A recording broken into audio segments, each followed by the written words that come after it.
또 착한 척하고 찍어야지. 여러분들도 중간에 질문 있으면 마음껏 질문해요. 여러분들 목소리만 들어가지 얼굴은 안 들어가니까 두려워하지 말고. 자, 이제 얘기해도 되죠? 됐나요? 예. 늦게 온 사람들은 나중에 다시 출석 확인해주고. 여기 뵙어요. 여기. 자, 반갑습니다. 네. 화학반응공학. 화학반응공학이 2학기짜리 강의죠. 1과 2가 있는데, 한 3년 전까지 내가 2를 가르쳤었어요. 근데, 이제 퇴임하신 교수님이 계셔서 제가 1을 가르치게 됐어요. 내 이름은 민요셉이고, 이건 나죠. 현재 나의 모습이죠. 많이 닮았죠? 내가 항상 이렇게 늑죽을 했던 건 아니에요. 이러던 시절도 있었어요. 상당히 젊었죠, 이때는. 날씬하잖아, 배도 안 나오고. 그렇죠? 나도 여러분처럼 이렇게 날씬한 몸을 갖고 있을 때가 있었어요. 내 이름이고, 민요셉. 그 다음에 요게 내 방이에요, 연구실. B동 265호고. 이게 이메일 주소. 휴대폰. 요거 어떻게 지워야 될 텐데. 요거 공개하실 때 요거만 좀 지워주세요. 여기 좀 이렇게 가려주세요. 그 다음에 여기 내 홈페이지.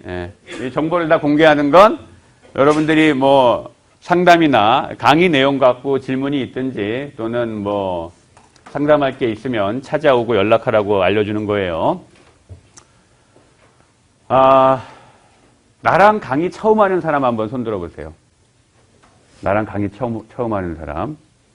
그래도 좀 있네. 한 10명 정도 있네요. 나는 2008년에 화학공학과로 왔고요. 내 원래 전공은 화학이에요. 화학. 그리고 석사까지 화학을 했어요. 유기화학이에요. 석사까지. 그리고 박사는 재료공학으로 했고, 그러니까 화학공학 한 번도 한 적이 없죠. 아이고. 화학공학 전공하지 않은 사람도 공부할 수 있는 과목이에요. 화학반응공학 그러니까. 화학공학을 전공하지 않은 사람도 심지어 강의까지 할 수 있는, 그러면 쉬운 과목이냐? 그렇지 않아요. 굉장히 중요한 과목이에요. 그리고 학교 오기 전에 삼성종합기술원에 연구원으로 계속 있다가 2008년에 학교로 왔어요. 그리고 나랑 강의를 했던 사람들은 알겠지만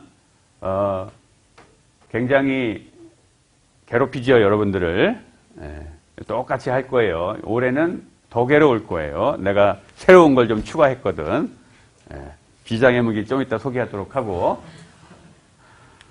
자, 강의 시간에는 이론 강의 할 거예요. 이론 강의 위주로 내가 강의를 하고 그 교재에 따라서 순서대로 강의를 쭉 할 거고 호목이 나갈 거고 여러분들은 예습을 해오든지 복습을 해오든지 둘 중에 하나를 해야 돼요.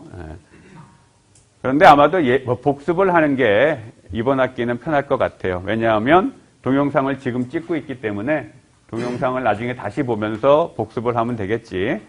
하지만 이제 이 강의를 동영상을 보는 후학들은 미리 보고 예습을 해오면 더 좋겠죠. 선행학습. 선행학습은 중고등학교 때 하는 게 아니고 대학 와서 하는 거예요.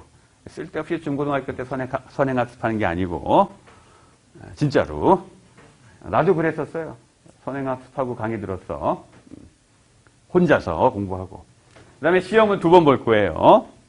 뭐 별게 없네요. 그렇죠. 별게 없어요. 화학반응공학. 이게 뭐냐? 화학반응공학은 사실은 내용의 한 절반 정도는 화학반응 속도론이에요. Chemical Kinetics. 요거예요. 요거 언제 배웠죠, 우리가? 물리화학 2 시간에 화학반응 속도론에 대해서 배웠어요. Chemical Kinetics. 그래서 Rate Law에 대해서 화학반응의 속도를 표현하는 Rate Law에 대해서 배우고 메커니즘도 배우고 촉매를 썼을 때 어떻게 되는지도 배우고 화학반응공학에서 나오는 상당히 많은 내용을 이미 여러분들이 다 기초적인 거는 배웠어요. 그래서 물리화학 2를 열심히 공부한 학생은 일단 50%는 먹고 들어가는 거예요. 그러면 물리화학 2를 똑바로 못했던 학생은 어떡하냐? 출발선이 불리할 수밖에 없어요. 뭐 어쩔 수 없어. 하지만 물리화학 2를 제대로 공부 안 한 학생도 쫓아올 수 있도록 강의할 거예요. 그리고 쫓아올 수 있어요. 그러니까 너무 겁먹을 필요는 없어요. 이 케미컬 키네틱스에서는 화학 반응 속도로부터 우리가 메커니즘을 알아내고 이 메커니즘을 다양한 여러 가지 경우에 대해서 공부했었죠. 그래서 바이오 리액션, 마이클리스 멘튼 메커니즘 이런 것도 배우고, 그 다음에 레디칼 메커니즘도 배우고, 폴리머라이제이션 메커니즘도 배우고, 여러 가지 복잡한 메커니즘까지 다 공부했었어요. 그렇죠? 촉매를 쓰는 경우에 랭미어 힌셸루드 메커니즘, 엘리 리들 메커니즘, 이런 거 공부했었어. 그렇죠? 물론 지금 이제 많이 까먹었겠지만 상관없어요. 그러면 반응공학은 뭐 하는 거냐 하면 요 지식들을 바탕으로 해서 사장님이 좋아하시는 일을 하는 거예요. 여러분들을 향후에 고용하게 될 사장님들이 좋아하실 일, 바로 요거 리액터와 실제 공장에서 벌어지는 화학 반응과 우리가 공부한 케미컬 키네틱스를 연관짓는 일을 하는 거예요. 연관짓는 일. 여기 화학과 학생도 와 있지만 나도 학부 전공이 화학이지만 특히 이제 석사 때 유기화학을 했는데 실제로 화학과는 새로운 물질을 합성해내고 이런 일을 하죠. 그게 아마 화학과의 코어 아이덴티티일 텐데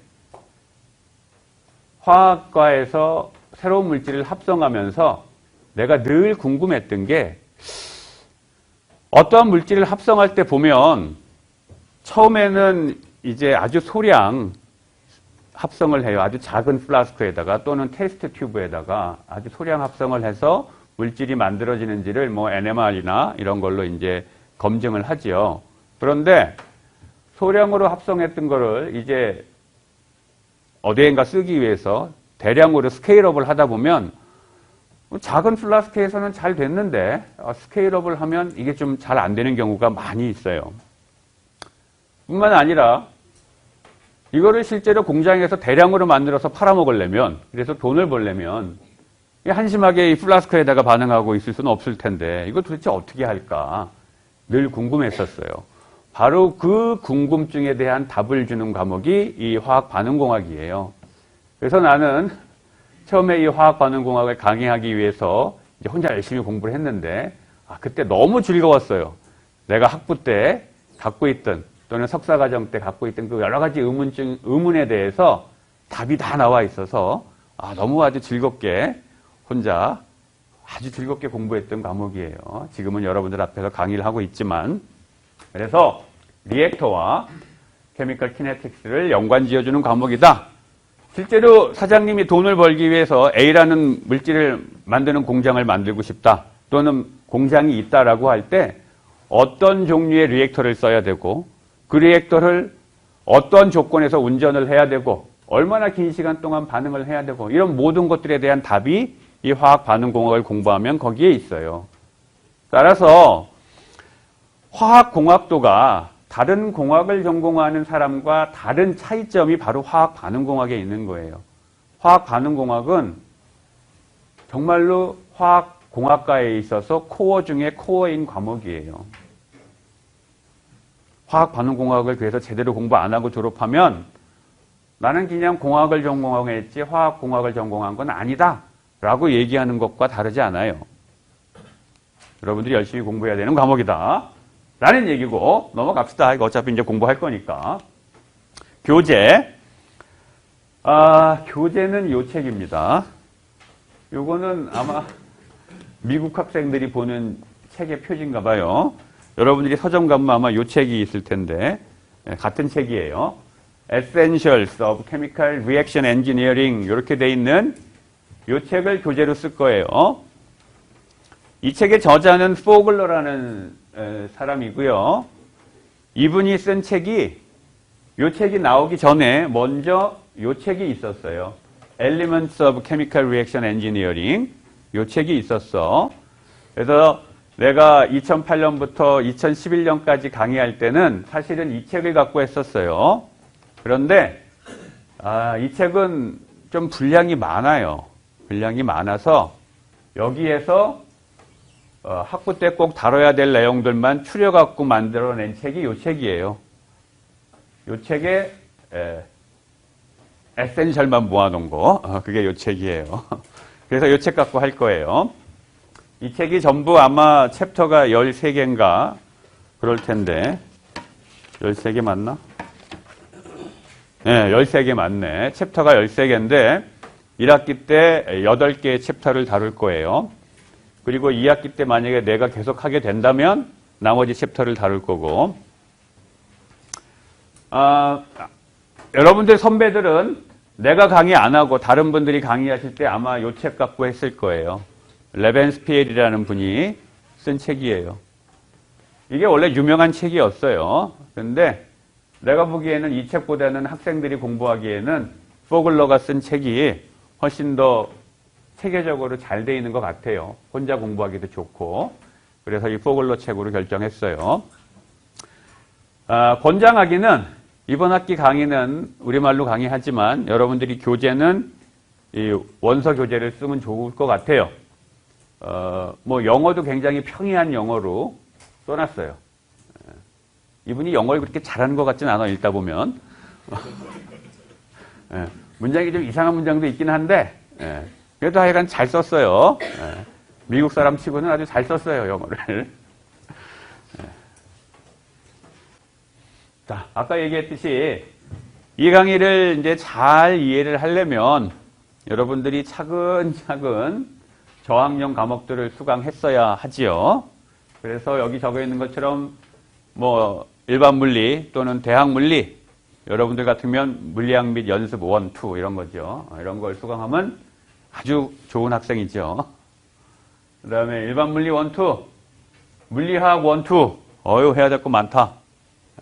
물리학 1, 2가 연력학하고 키네틱스였죠.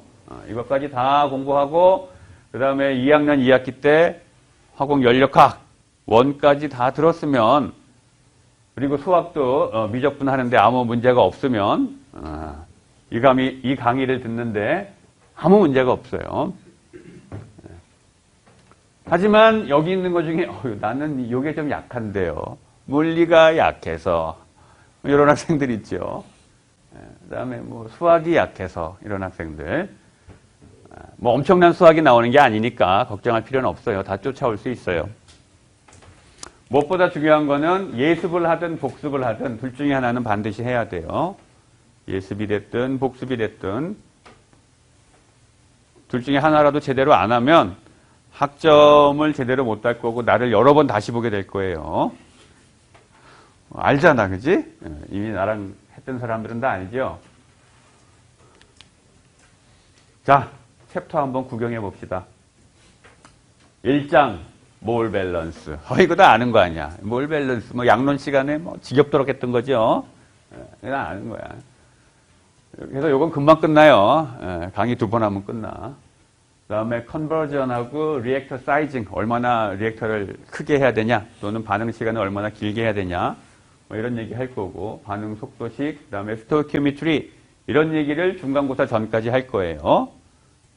그래서 별로 어려운 게 없어요. 중간고사 전까지는. 부담 없이 쫓아올 수 있을 거예요. 그 다음에 중간고사 이후에는 아이소서멀 리액터에 대해서 이제 공부할 거예요. 이게 아이소서멀이라는 게 온도가 일정하다는 거죠. 온도가 일정한 리액터. 화학 반응이 일어나지만 발열이나 흡열 반응인 화학 반응이 일어나지만 온도는 일정하게 유지가 된다라고 가정을 하고 간단한 리액터 사이징에 대해서 배울 거예요. 이게 쉬워. 왜냐하면 아이소서멀이 아니면 에너지 밸런스까지 또 생각해야 되거든요. 그래서 쉬운 것부터 먼저 할 거예요. 5장, 6장에 걸쳐서 그 얘기를 하고 그 다음에 7장에서는 얻어진 키네틱 데이터를 가지고 어떻게 분석을 해야 되는지 수학적으로 데이터 처리를 어떻게 해야 되는지 그 얘기를 할 거고 마지막에 8장은 멀티플 리액션 그래갖고 어떤 화학 반응이 패럴렐로 A가 반응해서 프로덕트가 되는데 A가 프로덕트만 되는 게 아니고 뭐 다른 C라는 컴파운드가 같이 만들어진다. 패럴렐로 돼 있는 반응 또는 A가 B가 되고 B가 C가 되는 직렬로 돼 있는 시리즈로 돼 있는 반응 여러 가지로 멀티플 리액션이 가능하겠죠. 그런 멀티플 리액션에 대해서 사장님이 돈을 버시겠다 그러면 여러분들은 또 엔지니어로서 엔지니어링 해야 될 거 아니야. 그럴 때 어떻게 해야 되는지 그런 거 공부해요. 이게 1학기 강의고 나머지 부분은 이제 2학기 때 합니다. 2학기. 그래서 2학기 때는 이제 에너지 밸런스가 포함된 화학 반응 공학에 대해서 공부하게 될 거예요. 촉매 포함해서 촉매 반응 포함해서 에너지 밸런스가 포함된 화학 반응 공학에 대해서 공부합니다. 자, 여기까지 질문.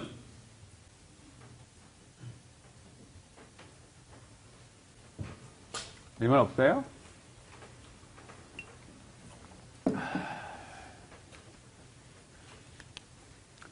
다시 정리하면 숙제 여기 4번 나가겠죠. 챕터가 4개니까 숙제 4번 나가고 중간고사 보고 또 숙제 4번 나가고 기말고사 보는데 문제는 요 양이 좀 작아요. 요 양이 좀 많고 그래서 중간고사 날짜는 사실은 좀 가변적이에요. 우리 학교에서 정해놓은 중간고사 기간에 시험을 볼 수도 있고 아니면 한 주 정도 당겨서 볼 수도 있어요. 만약에 혹시라도 당겨서 보게 되면 우리는 중간고사 기간에 수업을 할 거고 만약에 중간고사 기간에 보게 되면 그때는 여러분들이 공부할 수 있는 시간으로 뺄 거고요.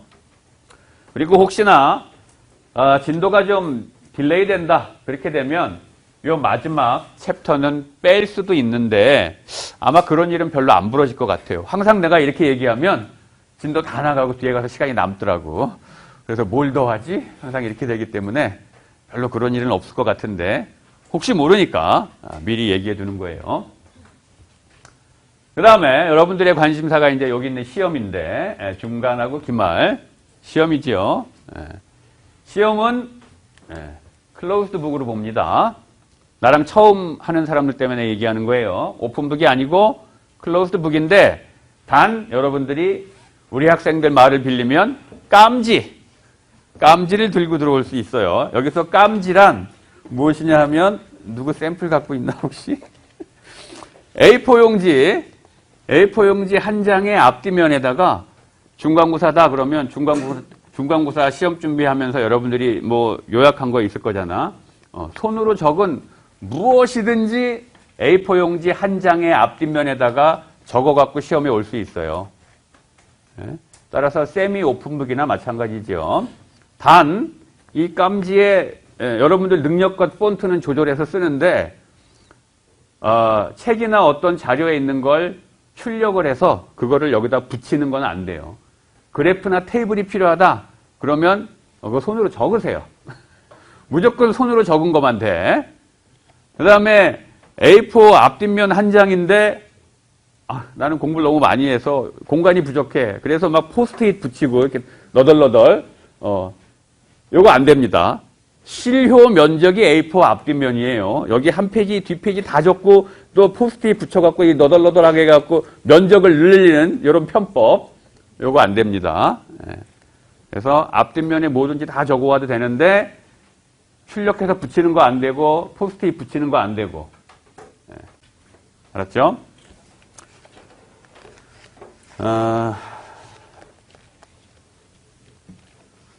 그렇게 해서 시험을 보고 모든 시험 문제는 다 영어로 작성되어 있을 거고요. 여러분들 답안은 우리말로 적어도 좋아요. 자, 여기까지 질문. 자, 그러면 이제 학점을 어떻게 줄 건지. 강의 계획서에 얘기한 것처럼 중간 기말은 35%씩이고 숙제가 15%예요. 출석 15%고. 그래서 뭐 출석은 대부분 만점을 받는데 그리고 중간과 기말 시험은 뭐 능력껏 받아가는데 항상 이 홈워크가 학생들이 별로 중요하게 생각하고 있지 않다가 막상 학점 받을 때 가서는 숙제 점수가 낮아서 상대적으로 학점을 덜 받아가는 학생들이 있어요. 그런데 이 숙제도 굉장히 신경을 써야 돼요. 게다가 이번에는 팀 프로젝트로 숙제를 하는 거예요. 기본적인 학점은, 이게, 우리말 강의이기 때문에 상대평가로 할 거고, 상대평가로 할 거고, 학교 규정은 이렇게 돼 있어요. A 플러스하고 A0는 35%까지, 그 다음에, A하고 B까지 다 합치면 70%까지 줄 수 있게 돼 있죠. 근데 그건 규정이고, 실제는 이만큼 안 줘요, 내가. 그렇죠? 통상적으로 A하고 B 다 합친 게 한 60% 정도 줬던 것 같아요. 그런데, 그거는 내가 일부러 여러분들한테 작게 학점을 주려고 그렇게 주는 게 아니고, 여러분들이 시험을 봤는데 내가 생각하는 수준 이상으로 전체적인 클래스의 수준이 높다? 그러면 학교 규정이 허락하는 데까지 내가 다 학점을 줄 수 있어요. 내가 그렇게 주기 싫은 사람이 아니야. 그런데 이거는 B 주기가 좀 너무하다. 이 점수 가지고 B 주기는 좀 안 되겠다 싶으면 내가 70%까지 안 줘요. 그래서 여지껏 보면 내가 가르치는 거의 모든 과목이 대부분 60% 선이었어요. 특히 여러분들이 피해가지 못하는 과목들, 물리학, 원, 뭐 이런 것들, 화공재료 이런 것들은 학점을 좀 짜게 주고, 제일 짜게 주는 게 사실 물리학 원이지. 2라고 되어 있는 것들은 이제 도망 다닐 수 있기 때문에 원보다는 조금 더 후하게 줬죠. 근데 요거 반응공학 원도 피해 다닐 수 없는 과목이죠. 공학 인증 때문에. 그래서 이것도 있는 힘껏 짜게 줄 거예요. 자, 이제 호목 얘기합시다. 호목. 지금 하는 얘기는 나랑 그동안 수업을 했던 학생들도 처음 보는 얘기예요. 따라서 잘 들어야 돼. 자, 숙제는 매 챕터마다 주어집니다. 뒤에 있는 연습 문제가 숙제로 나가는 거고, 숙제를 제출하는 그 날짜, 기한은 내가 아까 그 질의응답 거기에다가 호목 1 해놓고 뭐 3월 며칠까지 이렇게 딱 해놨어요. 챕터 1 같은 경우에. 그런 식으로 이제 듀데이트이 있는데, 기본적으로 이 기한은 언제냐 하면 그 챕터 마치고 그 다음 시간, 챕터 마치고 나서 첫 번째 강의가 있을 때, 그때까지 내면 돼요. 하여간 이 날짜를 내가 적어 놓을 거예요. 그 웹사이트에다가. 늦게 내면 뒤에 가서 설명하겠지만 점수가 낮아져요. 얼마나 낮아지는지 뒤에 가서 다시 설명하고, 그 다음에 요거 팀 프로젝트로 내는 거예요. 개인이 내는 게 아니고, 조를 짜서 냅니다. 그러면 이제 조를 짜야 되지. 그래서 조를 짜 놨어요.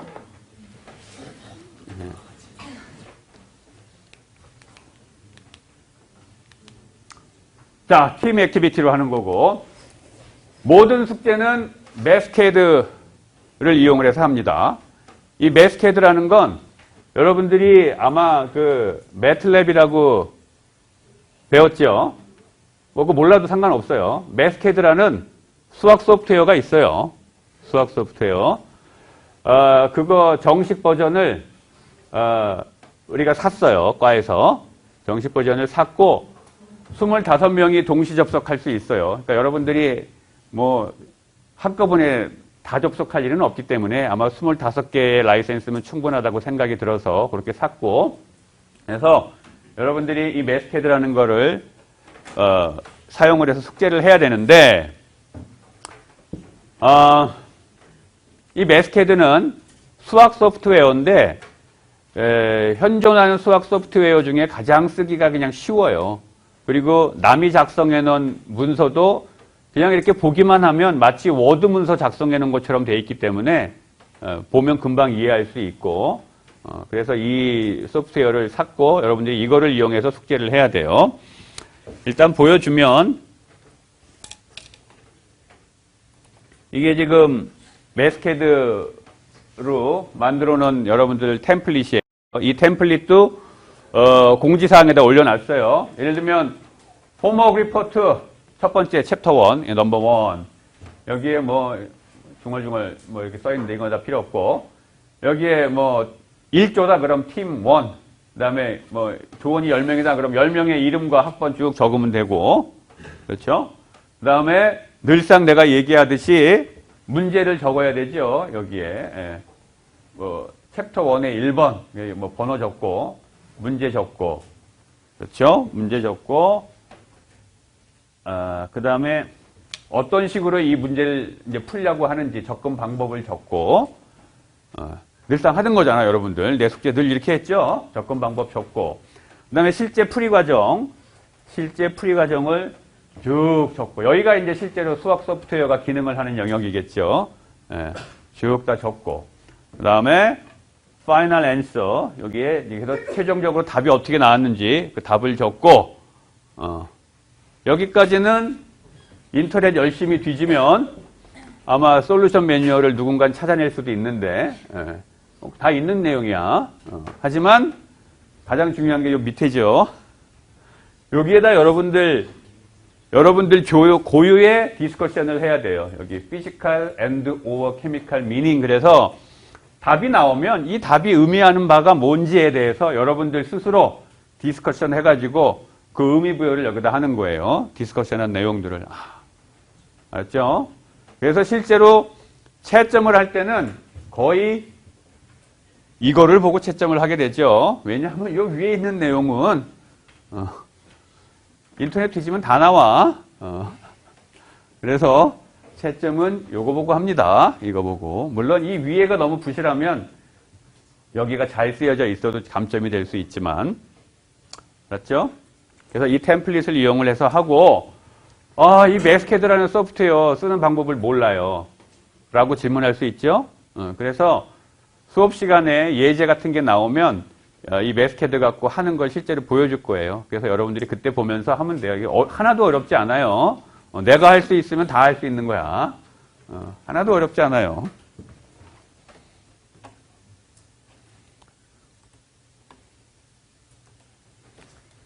자, 그래도 여전히 이제 의문이 있을 거야. 이거 한 10명이 같이 하면, 또는 10명이 같이 하면, 한두 명만 열심히 하고, 나머지는 다 놀고 먹으려고 할 텐데, 어떻게 하시려고 그래요? 나는 불만입니다. 이렇게 이제 얘기할 수 있는데, 대책을 다 세워놨어요. 자, 점수 어떻게 매길 건지 보여줄게요. 1차적으로 점수 매기는 점수를 S라고 합시다. 처음에 각 조가 리포트를 내면 그 보고서 점수를 내가 S라는 점수를 줄 건데, 그 점수가 제때 제출을 하면 상중하로 나눠서 잘했으면 10, 보통이면 9, 마음에 안 들면 8이에요. 주로 이 8이냐 9냐 10이냐를 결정하는 건 디스커션 부분이야. 미닝을 어떻게 부여했는지. 그런데 기한이 있죠. 제출 기한. 제출 기한보다 늦게 내면, 이 제출 기한보다 늦게 냈는지 제때 냈는지는 어떻게 알아? 네, 이게 웹사이트에다가 업로드하게 되어 있기 때문에 날짜 다 나와요. 날짜가 다 나와. 네, 그래서 그거 보고 늦게 냈다. 그러면 잘해봐야 7점이에요. 보통이면 6점, 마음에 안 들면 5점. 그렇죠? 네, 하루를 늦건, 이틀을 늦건, 아니면 학기 다 끝날 때 내건, 상관없이. 학기 끝나는 건 좀 너무한가? 중간고사 보기 전, 또는 기말고사 보기 전, 하여간 늦게 내면, 잘해봐야 7점이에요. 이거는 팀원이 10명이면 10명이 똑같이 받는 점수야. 이 S라는 점수는. 그렇죠? S라는 점수가 주어지고, 그 다음에 만약에 안 냈으면 이건 0점이에요. 중간고사까지 1, 2, 3, 4장을 안 냈다. 또는 기말고사까지 5, 6, 7, 8장을 안 냈다. 그럼 그건 빵점이야. 그 다음에 웨이팅을 할 거예요. 가중치를 줄 거야. 이걸 W라고 합시다. 가중치는 어떻게 주냐 하면 각각 중간고사나 기말고사 시험 점수가 있겠죠. 그 점수가 이제 2라고 합시다. 2 시험 점수.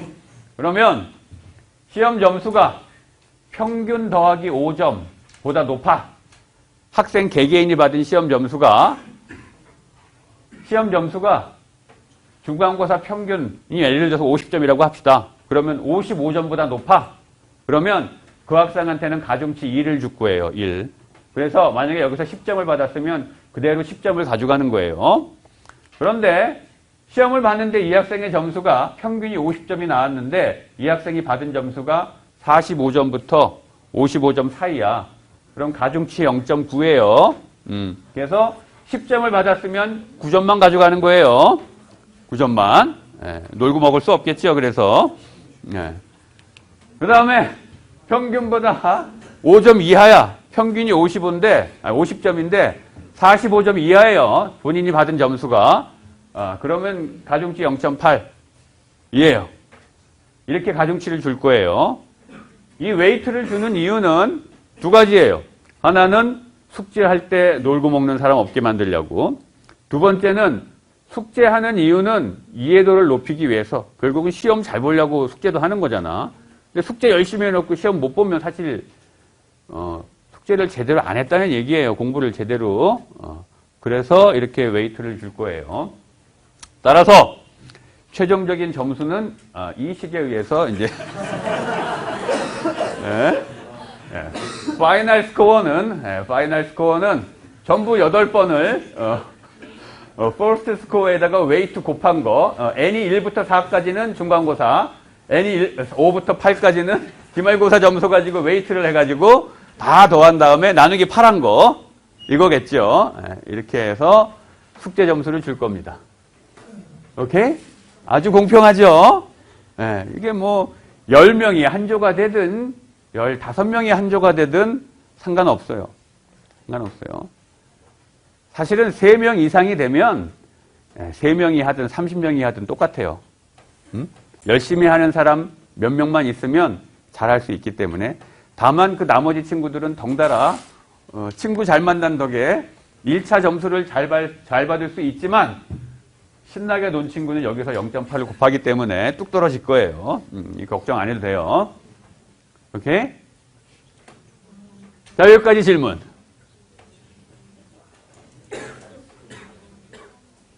여기까지 질문. 됐어요? 숙제 점수에만 해당되는 숙제 점수. 숙제 점수는 이제 전부 15%라고 했잖아요. 그래서 내가 10점 만점으로 해서 점수를 해서 나중에 곱하기 100을 한 다음에 다시 곱하기 0.2로 해갖고 15% 점수로 환산할 거예요. 됐죠? 네. 불만 없지? 이 시스템에 대해서 나는 여전히 불만이다. 합의하고 가야지. 불만 없죠? 이렇게 갈 거예요. 자, 이게 호목 아까 설명한 템플릿이에요. 이 템플릿을 이용을 해서 여러분들이 이제 숙제를 내주면 됩니다. 우리 아까 이러닝 사이트 공지사항에다가 올려놨어요.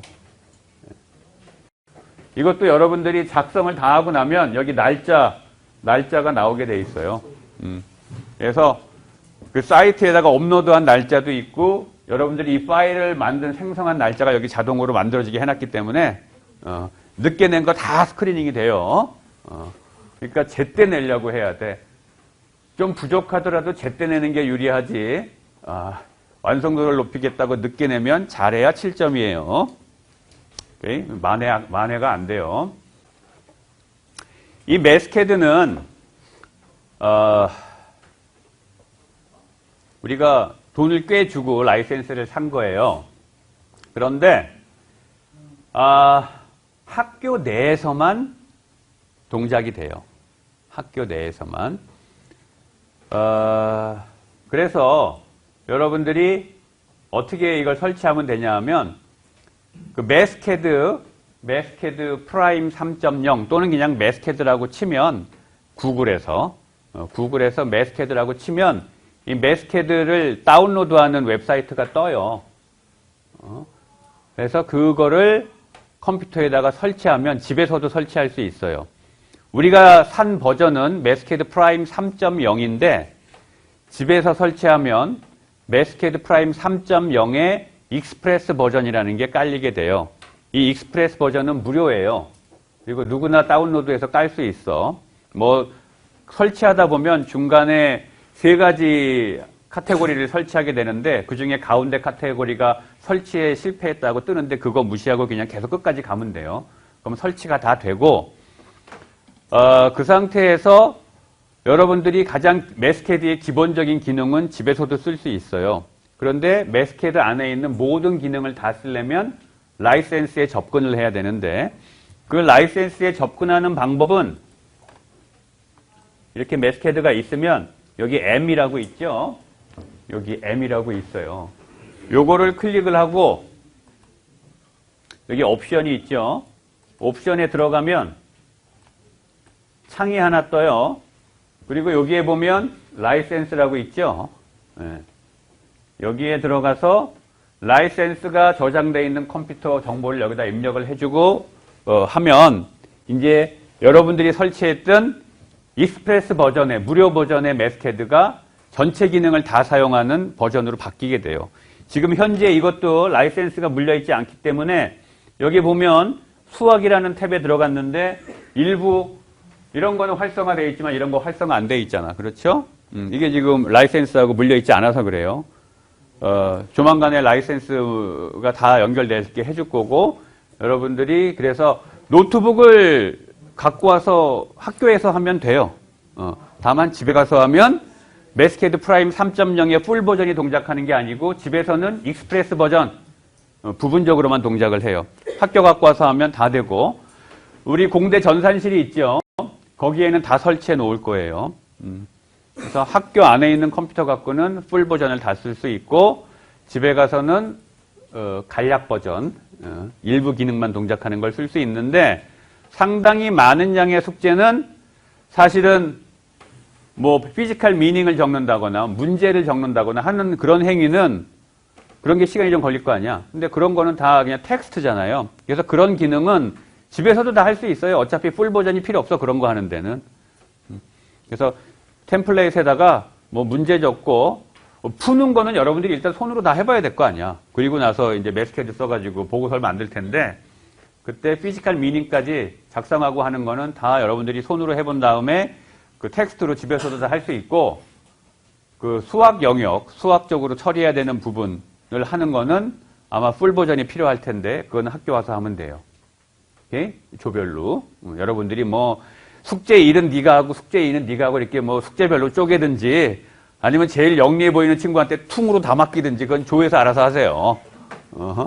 한 명을 믿었다가 다 망하는 수도 있지만 그건 조에서 알아서 하시고.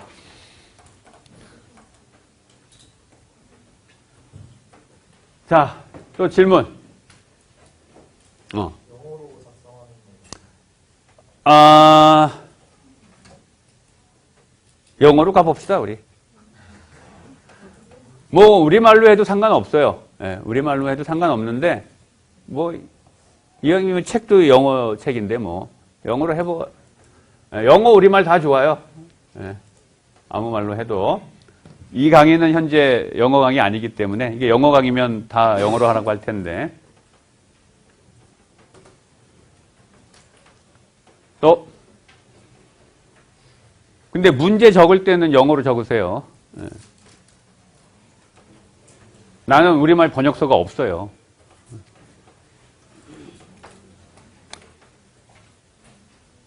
자, 그러면 여기까지 일단 찍는 건 여기까지 하죠.